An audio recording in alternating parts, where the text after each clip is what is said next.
Hello everybody, how's it going today? Glowplasma231 here, back again today to talk about Tenmaku Cinema, chapter number 17. This chapter's titled Beach Location Trip Day 1. And after reading that title of Beach Location Trip Day 1, I am very surprised that there's going to be a Beach Location Trip Day 2. Because if you don't know, Tenmaku Cinema is not doing the best in Shonen Jump, and this chapter just goes to cement that even more into like the whole, I don't know, Shonen Jump Axe lore. I don't know. Just Tenmaku Cinema isn't really doing good at all. But like I said, today I'm talking about Chapter 17, covered Chapter 16 last week, of course. Chapter 16 was really focusing in on the character of Shino and sort of seeing them come out of their comfort zone to having to act after his sisters weren't able to play the role of a character in the short Inna.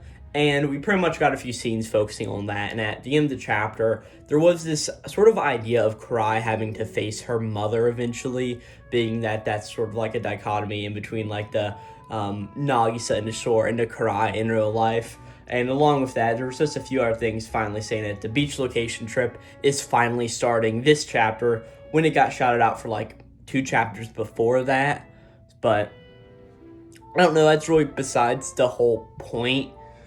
But like I said, chapter 17, and that's what pretty much happened last time. And the other thing, before we really get started with the chapters, I just want to say, I've got other Tenmaku Cinema videos on the channel, so if you want to go check those out, I'll have a link in the description. You can go click on it. Check out the other, I think it's 15 reviews of Tenmaku Cinema I've done at this point, so you can go check those out. But to actually get started with the chapter, we start out at the beach, right? Or at the beach location, right? They're not quite on the actual shore of the beach, but they're pretty much close enough in the area to where it's like, yeah, that should like technically count. As we see that they start off at a railroad crossing, right? Or like a railroad platform. It's something like that. They're at like a train station. I guess that's the best way to put it, right? And we see that Nagisa's here, and she's just sort of walking towards the camera. She's just like, hey, what do you think, at least? Don't I look like a third year in junior high? And she sort of got this dress on, and she's sort of picking it up and holding it, right? And we see Hajime's like, all right, cut, that's a wrap. That scene's done, that was good. And he pretty much just continues on a narration, just going, day 1 of our 2-night beach trip is off to a smooth start. As we sort of just get an idea of, yeah, they're already at the beach and they're already filming, and it is doing pretty good as we sort of get our title page, which of course in Tenmaku Cinema is normally just like a little border page, and it just got like a few characters on it. But this time it actually has plot relevance, because this series doesn't have enough pages to cover everything it wants to cover before it's going to get canceled. Because how we're sort of looking at it here is that we see a shot of Shino as Inna and Karai as Nagisa, both sort of just like hanging out and walking down, as we see Akitsu and Hajime sort of just doing their thing filming them. And we even just sort of see, or not Akitsu, Hajime just go like, hey, cut.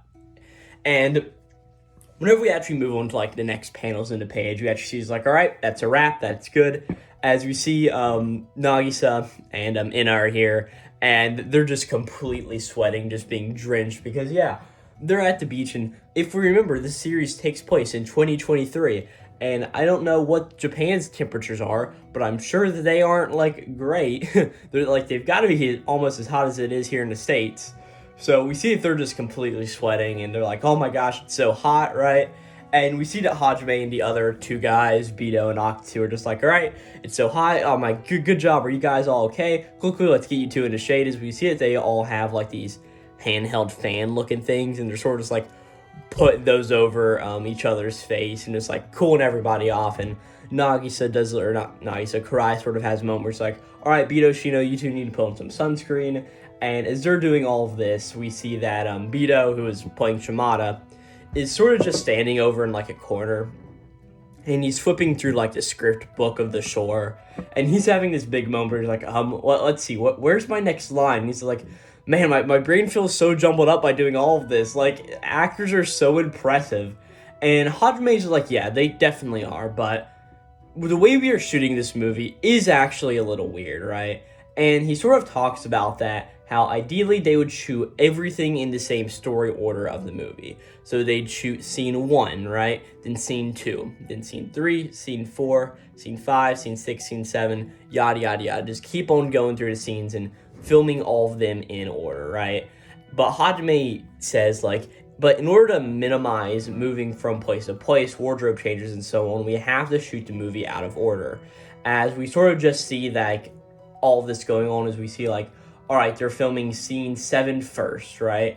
And then scene 2 next. And then, like, you're taking a lunch, and then it's, like, scene 4, then scene 1, then scene 6. So they're really filming it out of order just to try to suit all of their needs. And we see Tenmaku's on the ground. He's just like, yeah, actually, student movies are often shot by the sequence of the script itself. It's a lot easier having to film a movie like that because you don't have to keep worrying about, oh no, did I leave this out? Did I leave that in? Like, what have we gotten if you don't have, like, a direct checklist in front of you? So that's the whole sort of point of that. And we see after they have filmed a few scenes here, and time is just really progressing fast, being that, yeah, you don't really have a whole lot of time to let all of this stuff quite sink in. And when we see Bito's like, all right, once we make it at 2 o'clock, we'll all be by the water, right? And he's like, we can all take a dip and cool off in this hot weather. I mean, that's what he just wants to do, right? But Hajime's like, alrighty, let's go to the next scene. As everybody's like, right, let's get going. And he looks over to where Karai is cooling off Shino. And Hajime is also sweating himself. And he's just like, man, this is good. It seems like Karai is even happier than usual. Maybe all of those things that Tenmaku was hinting at earlier, which is, of course, about the stuff of Karai and her mother. And he's just like, well, all that stuff he was saying kind of made me worried. But maybe I was just really overthinking all of it, right?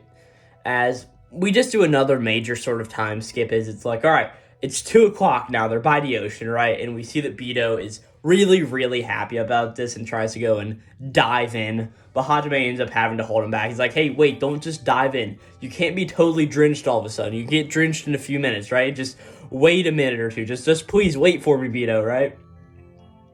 And then Hajime sort of just gets all the crew together and for, like, the briefing of the next scene.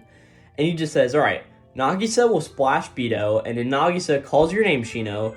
You take your shoes off and then go into the water, right?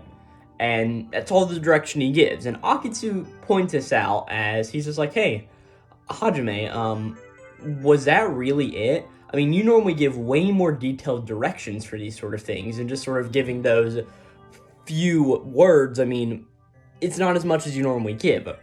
But Hajime sort of talks about a movie titled At the Sea by a certain director named Director Kitano, right? And he notes that they filmed the movie, or they say they filmed a surfing meet in real time, and the resulting footage was all the more realistic because of that, right? And Hajime just sort of makes a note of, in the same vein, I want to get them free reign and just film them playing together naturally, right?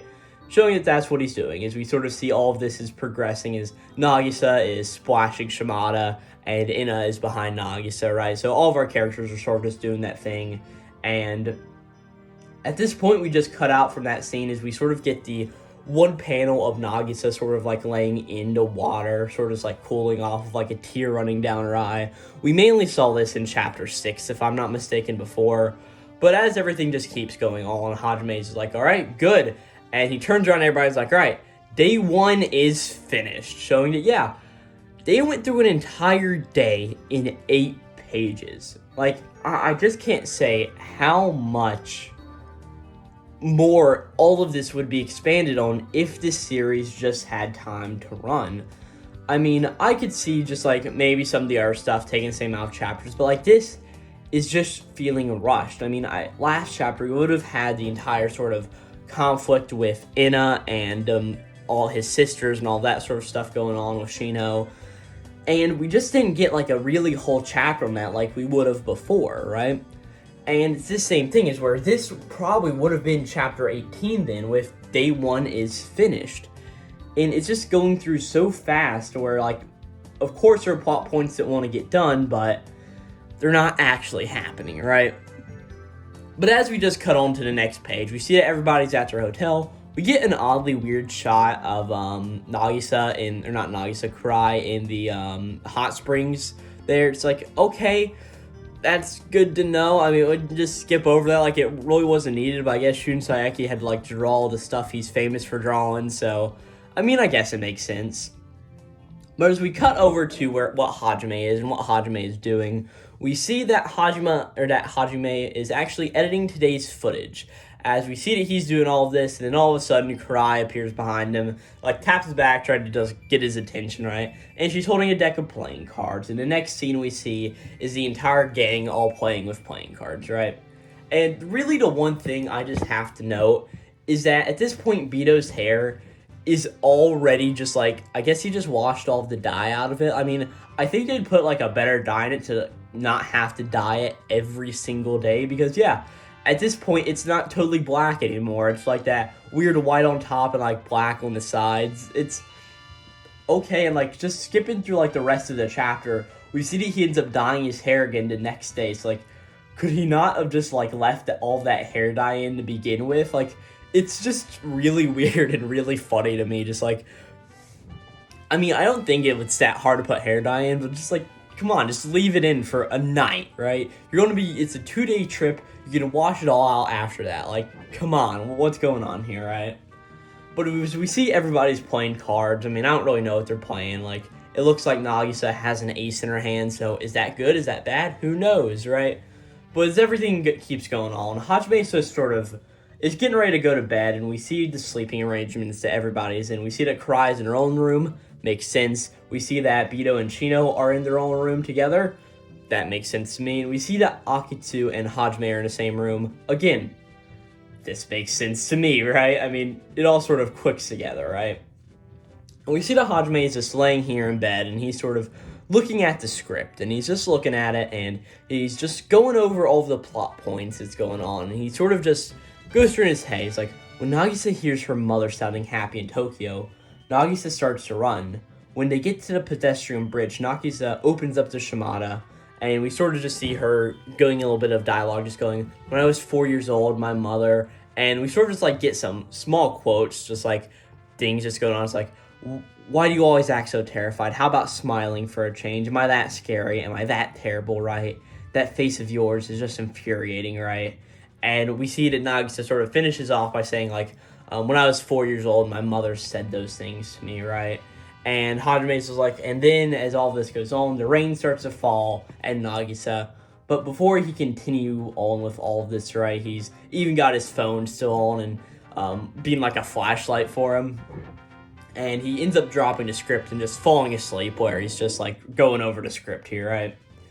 And as all of that going on, we sort of skip over to day 2, right, of the on-location beach filming trip day 2, right? This would have been a whole chapter, right? But no, like I said, I don't know why they called it day 1, because the next chapter, like, is it really still going to be day 2? Because as we're about to see here, day 2 has gone exceptionally well. As we get narration just going, day 2 on location, Team Shinichi manages to pull through each challenge until the final shoot of the day. Showing that, yeah, they're just filming so much of a movie and not really getting to, like, show the actual character stuff with it, right? It's like, the series is getting canceled. It sucks.